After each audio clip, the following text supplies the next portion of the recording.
আসসালামু আলাইকুম ওয়া রাহমাতুল্লাহি ওয়া বারাকাতুহু।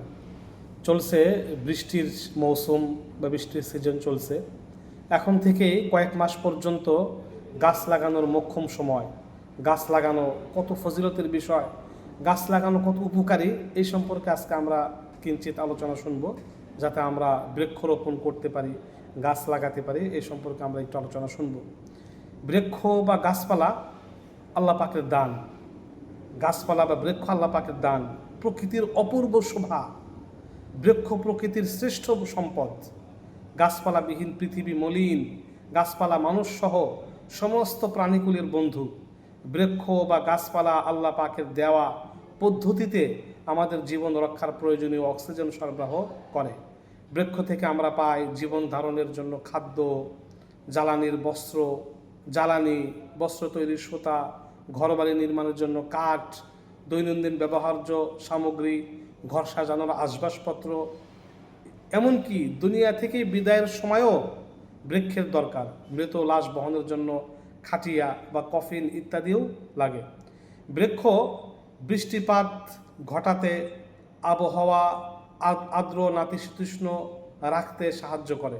এছাড়া ভূমির ক্ষয়রোধ, ঝড় বৃষ্টি, বন্যা, মাটিকে সরস উর্বর ইত্যাদিতে বৃক্ষ বা গাছপালা বড় ভূমিকা পালন করে। বৃক্ষ থেকে আমরা আমাদের শিক্ষার সবচেয়ে বড় মাধ্যম বা উপকরণ যেটা কাগজ, সেই কাগজ তৈরি হয় বৃক্ষ থেকে। যেমন বাঁশ, খড়, কাঠ ইত্যাদি দ্বারা কাগজ তৈরি হয়। সর্বোপরি আমাদের রোগ নিরাময়ের অধিকাংশ ওষুধ গাছপালা থেকে তৈরি হয়। মহানবী সাল্লাল্লাহু আলাইহি ওয়াসাল্লাম গাছপালার চিকিৎসা গ্রহণ করেছেন এবং প্রদান করেছেন, গাছপালা চিকিৎসার কথা বলেছেন। এ হাদিসে অনেক প্রমাণ রয়েছে। যেমন সোনা পাতা গাছ, ডুমুর ফল, লাউ ইত্যাদি, কালো জিরা, আদা, মাশরুম ইত্যাদির আল্লাহ রসুল চিকিৎসা গ্রহণ করেছেন, সেগুলো অনেক প্রমাণ রয়েছে।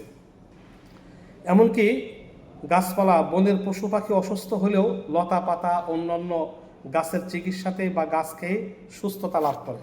যেমন দেখেন, গাছপালা শুধু মানুষের না, এই বনের পশু পাখিরও চিকিৎসার মাধ্যমে গাছপালা। যেমন বাঘের প্রধান খাদ্য হলো গোশত, কিন্তু যখন বাঘ গোশত খেতে খেতে প্রচণ্ড জ্বরে আক্রান্ত হয়, অসুস্থ হয়ে যায়, তখন এক প্রকারের গাছ খেয়ে সুস্থতা লাভ করে। এক ধরনের কচ্ছপ আছে যা বকরির বাচ্চার মতো বড়, কোনো সময় তার চেয়ে বড় হয়। এই কচ্ছপ খুব মজা করে সাপ খায় এবং সাপ খাওয়ার কারণে সাপের বিষ যাতে কোনো কাজ করতে না পারে, এজন্য পুদিনা গাছের মতো, পাতার মতো এক ধরনের গাছ খায়, এতে সুস্থ থাকে, বিষ কোনো কাজ করে না। আবার দেখেন, কোনো কিছু খেতে, বিড়ালের যদি কোনো সময় পেট খারাপ হয়, সে একদম কোনো কিছু খেতে পারে না, তখন সে ঘাস, যদিও তার কাছে অপছন্দ, তারপরেও সে চিবিয়ে খেয়ে তার পেটের সমস্যা থেকে মুক্তি পায়। শিবপাঞ্জি মানুষের মতো, শিবপাঞ্জির পেটেও কৃমি হয়। সে কৃমির যন্ত্রণায় অসহ্য হয়ে যখন ছটফট করতে থাকে, যখন বেশি হয়, তখন তিতা ধরনের গাছ চিবিয়ে গিলে ফেলে, তখন মলের সাথে কৃমি বের হয়ে যায়। হরিণ বন জঙ্গলে দৌড়ানোর সময় বা দুই হরিণ মারামারির সময় বা অন্য পশুর হাত থেকে বাঁচার জন্য জখমি হওয়ার কারণে, যখন জখমি হয় তখন পচা উদ্ভিদজাত শ্যাওলাতে গা ভেজায় ও ঘষতে থাকে। মহানবী সাল্লাল্লাহু আলাইহি সাল্লামের জামানাতেও এই শ্যাওলার প্রলেপের চিকিৎসা ছিল, এই জখমি জায়গায় দেওয়া হতো। দেখেন, তোতা পাখির একটা জাত আছে, এরা প্রায় সময় বিষাক্ত ফল খেয়ে থাকে। তখন এরা নদী পাড়ের পচা কাদাযুক্ত ছোট ছোট গাছ খেয়ে থাকে, এতে ভিতরের বিষক্রিয়া নষ্ট হয়ে যায়। বানর বিষাক্ত কোনো কিছু খেলে এক ধরনের গাছ খেয়ে নিজেদেরকে সেই বিষমুক্ত করে। কোরআনে কারিমে গাছের কথা আল্লাহ পাক বলেছেন, ওয়াহুয়াল্লাযী আনশাআ জান্নাতিন মা'রুশাতিন ওয়া গায়রা মা'রুশাত ওয়ান নাখলা ওয়াজ যারআ মুখতালিফান উকুলুহু ওয়াজ যাইতুনা ওয়ার রুম্মান। এই গাছের কথা আল্লাহ পাক বলেছেন, কোনো গাছ এমনি দাঁড়িয়ে থাকে, কোনো গাছের জন্য মাচা প্রয়োজন হয়।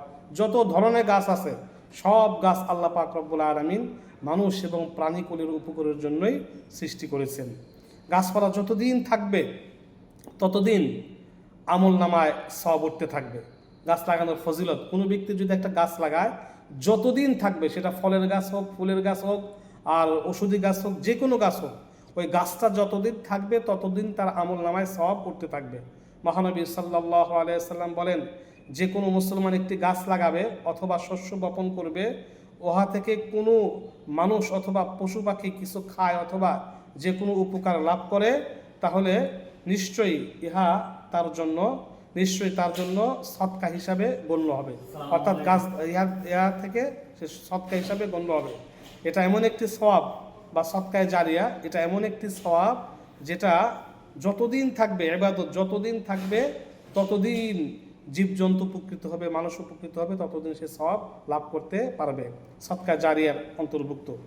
গাছ লাগালে মানে সে নিজে খাক বা অপর খাক বা পশু পাখি খাক, এমনকি যদি চোরও চুরি করে খায়, কথার কথা, সে বিক্রি করুক আর খাক, মানে সব পেতেই থাকবে, সব আর সব, 3 স্তরে সব পাবে। 1 নম্বর, গাছ লাগানোর সময় একটা সব পাবে, ফুল আসলে সমপরিমাণ ফুলের সময় একটা সব পাবে।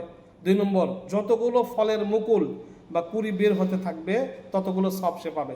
3 নম্বর, ফল পারলে, খেলে বা বিক্রি করলে বা বাঁচলে, যত ফল বিক্রি করবে, খাবে, তত সব তার আমল নামায় জমা হবে। এই জন্য মহানবী সাল্লাল্লাহু আলাইহি সাল্লাম বলেন, যদি তুমি নিশ্চিতভাবে জানতে পারো কিয়ামত এসে গেছে, তোমার হাতে যদি একটা চারা থাকে, তারপরেও তুমি কিয়ামতের ভয়াবহতা এসে গেছে, তারপরেও তুমি সেই চারাটা লাগিয়ে দাও, সেই গাছটা তুমি লাগিয়ে দাও। মহানবী সাল্লাল্লাহু আলাইহি সাল্লাম গাছ প্রেমিক ছিলেন। আল্লাহ রসুল মাঝে মাঝে সুন্দর বাগানে গিয়ে হাঁটতেন, গাছের সাথে সময় কাটাতেন, বাগানে গিয়ে সময় কাটাতেন। মসজিদে নববী নির্মাণ করার সময় মহানবী সাল্লাল্লাহু আলাইহি সাল্লাম 2টা চারা গাছ নিজ হাতে অন্য জায়গায় স্থানান্তর করে লাগিয়ে দিয়েছেন। আল্লাহ রসুল গাছকে পছন্দ করতেন। এই জন্য আল্লাহ রসুল বলেন, বিনা প্রয়োজনে কেউ যেন গাছ না কাটে, বিশেষ করে বড়ই গাছ।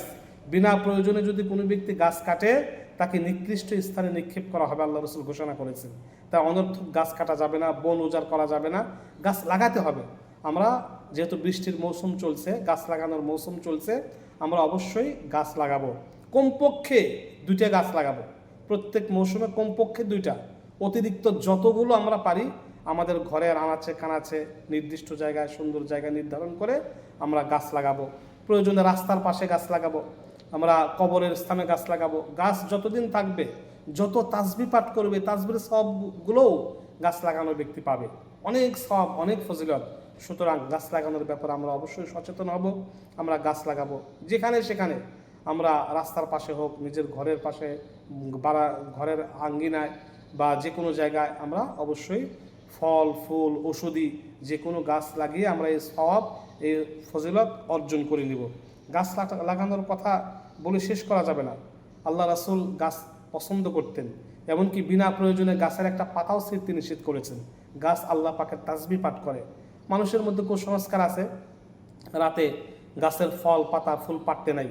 আসলে বিষয়টা এমন না, মানে পারা যায়, ধরা যায়, ছেঁড়া যায়, তবে যেহেতু তারা তাসবিহ পাঠ করে, এই জন্য বিসমিল্লাহির রহমানির রহিম বলে প্রয়োজনে গাছের ফল, ফুল, পাতা ইত্যাদি কর্তন করা বা কাটা বা ছেঁড়া যাবে।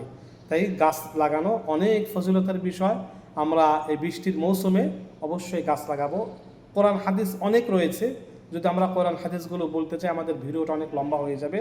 তা আমরা কোরআন হাদিস থেকে আলোচনা কম করে আমরা এমনিতেই গাছ লাগানোর বিষয়ে যে আলোচনা শুনলাম, আমরা এই মৌসুমে আমরা সবসময় জীবনে যতদিন বাঁচি ততদিন আমরা গাছ লাগানোর চেষ্টা করব। আল্লাহ পাক আমাদের সবাইকে বেশি বেশি করে গাছ লাগানোর তৌফিক দান করুন, আমিন।